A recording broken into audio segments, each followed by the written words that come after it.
Anime News.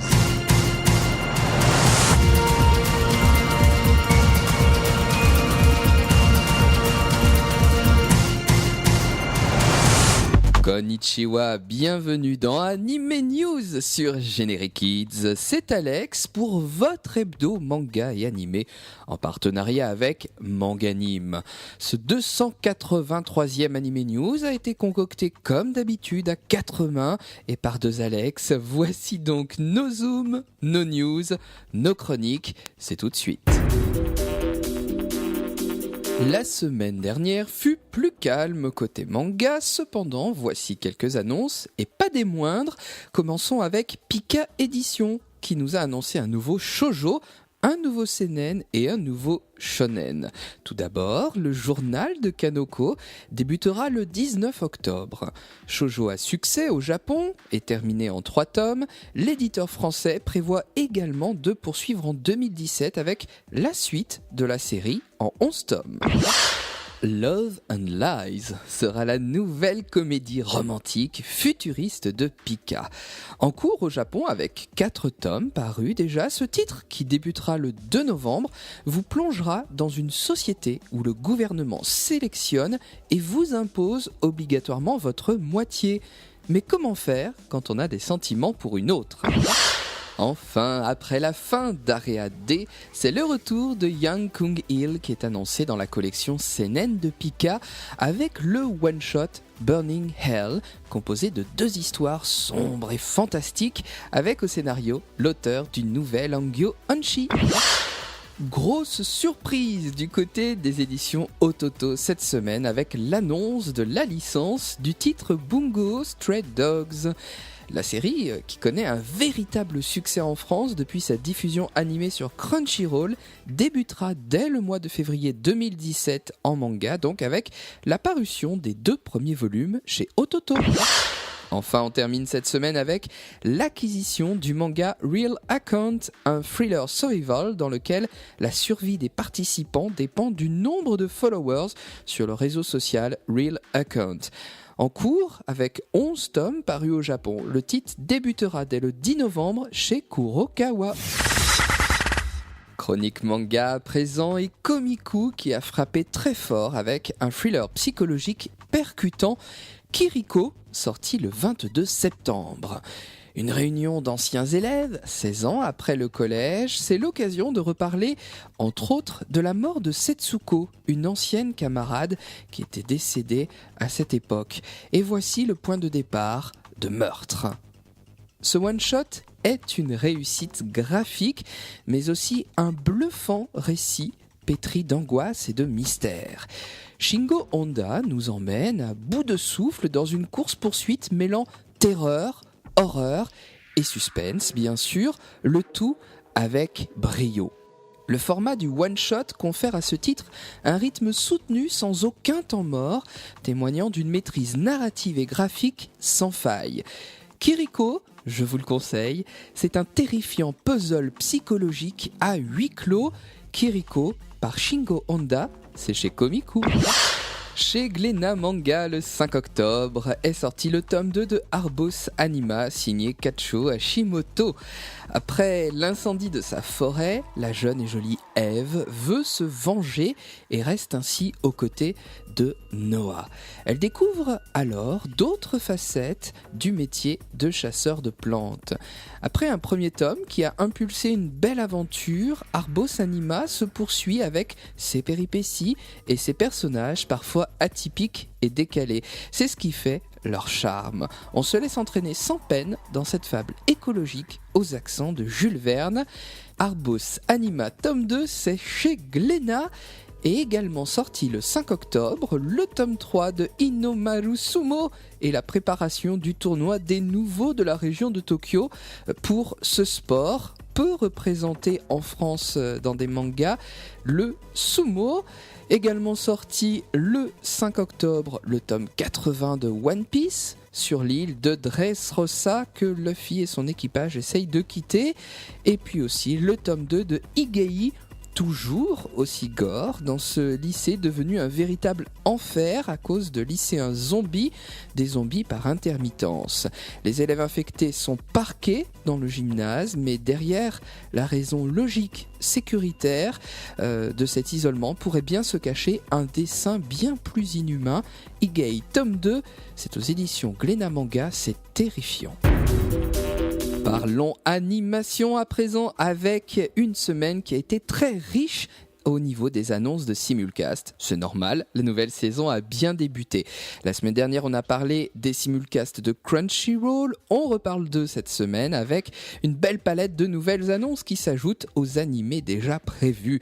Parmi les nouveautés, la semaine débute fort avec une comédie format court, une comédie Boys Love qui s'appelle Gakuen Handsome, ainsi que la série Shakunetsu no Takyu Musume où vous suivez un club de ping-pong et de sympathiques joueuses. Et puis enfin, le lundi, c'est le début de la 4e saison de l'animé Kaito Joker.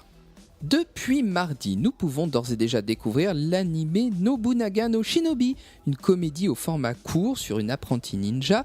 Et puis dès demain, Soul Buster, une série d'action adaptée par le studio Pierrot d'un manhwa.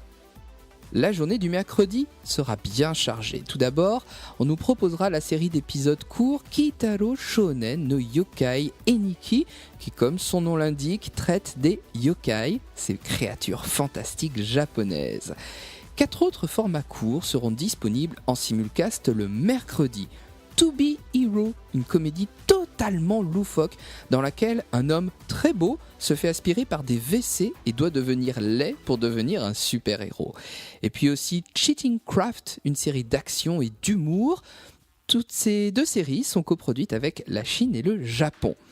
Je vous ai parlé de 4 animés format court, voici les 2 autres. Il y a Training X, il s'agit de la 2e saison d'une série où des jeunes filles souhaitent devenir idoles et elles s'entraînent. Et puis, il y a aussi la série Mao Shoujo Nante Moji Desukara, c'est la 2e saison d'une comédie fantastique à la sauce Magical Girl. La première saison de ces 2 derniers titres sera d'ailleurs bientôt disponible sur la plateforme. Après Bungo Stray Dogs, une autre série de format long a également débuté avec la 2e saison, c'est la série Sound Euphonium que vous connaissez. Enfin, on va clôturer le mercredi avec Yuri on Ice, une série sportive sur le patinage artistique, et Brave Witches, le spin-off de la saga Strike Witches. Plus léger mais très loufoque pour un jeudi dans la joie et la bonne humeur, on commencera avec l'animé Keijo, traitant d'un sport où les jeunes femmes vont s'affronter à l'aide de leurs fessiers et de leur poitrine sur des plateformes disposées dans des grands bains. La série a déjà débuté. Vous pourrez également retrouver Miss Bernard Said, une série au format court pleine d'humour. Le vendredi, Crunchyroll proposera la série Lost Rage Incited Vixos, tirée de la saga Vixos, se basant sur un jeu de cartes à succès japonais, dont les 2 premières adaptations sont disponibles gratuitement sur Crunchyroll. Et enfin, pour terminer avec Crunchyroll, le dimanche, nous pouvons d'ores et déjà voir la série Magic Kyun Renaissance, dans laquelle se mêlent l'art et la magie, ainsi que la 2e saison de Okusama ga Seito Keicho. Petite précision du côté de Wakanim. La semaine dernière, je vous ai parlé de Gundam Ibo. Sachez que c'est donc la 2e saison qui a été annoncée pour Mobile Suit Gundam Iron Blooded Orphan, son titre entier. Elle a été annoncée et cette série sera également diffusée sur la plateforme Crunchyroll et la plateforme Daisuki. En parlant de Daisuki d'ailleurs, cette dernière plateforme proposera 3 autres simulcasts, notamment avec Long Riders, une série sur le cyclisme qui va débuter le 15 octobre. Il y aura aussi Magic of Stella, une comédie suivant un club de jeux vidéo. Elle débutera elle, le 17 octobre.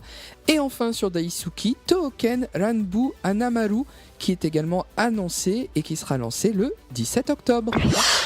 Enfin, on termine les simulcasts avec ADN. La plateforme vient d'annoncer la série All Out qui sera diffusée après un premier passage sur J1 dès le 10 octobre, ainsi que la série Girlish Number qui sera proposée sur la plateforme en J+14, soit dès le 25 octobre. Animation toujours, mais après les simulcasts, parlons des sorties DVD et Blu-ray à venir. All the Anime a fait une grosse annonce avec le retour de la saga Mobile Suit Gundam en France dès 2017. Plusieurs sorties vont s'échelonner donc dès le mois de janvier 2017 et ce jusqu'à la fin du premier semestre. On commencera avec l'édition collector Blu-ray de la trilogie cinématographique Gundam, les 3 films qui en fait racontent et reprennent la toute première série télé de 1979. Ensuite suivront les séries télé cette fois-ci de Zeta Gundam, Double Zeta Gundam et puis aussi de Gundam Reconquista in G. Tout ça verra le jour donc durant le premier semestre 2017. Je vous donnerai bien sûr plus de détails au moment de leur sortie.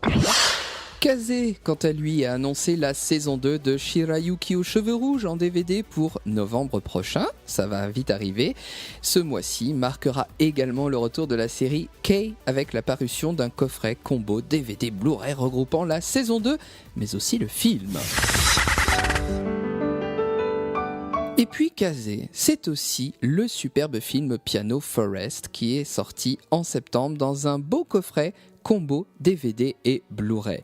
Piano Forest, c'est la rencontre entre Shuei Amamiya, un jeune pianiste en devenir, et Kei, un garçon pauvre et intrépide.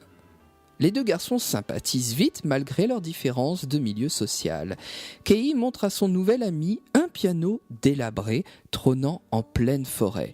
Mais seul Kei parvient à en jouer et il va révéler son véritable talent. Piano Forest est une réussite à plusieurs niveaux. En premier, le caractère design de Shigeru Fujita, il s'occupait de l'animation clé sur Ame Yuki les enfants loups et sur Tokyo Godfathers.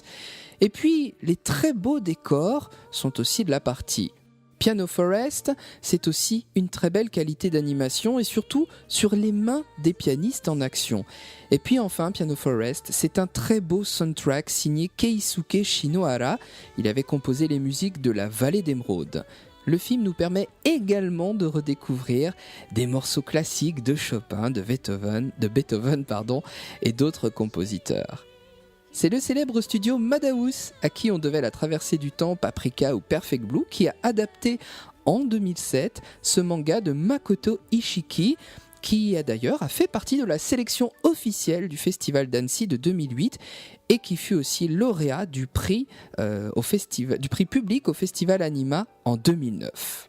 Cette édition combo vous offre donc le choix du DVD ou du Blu-ray, et puis pour aller au-delà, en bonus, un livret collector richement illustré qui présente les personnages, les compositeurs évoqués lors du film et une partie du staff du film. Piano Forest, c'est la rencontre entre la magie et la symphonie, c'est une ode à la persévérance, c'est un film positif et plein d'espoir. C'est chez Kazé, Piano Forest.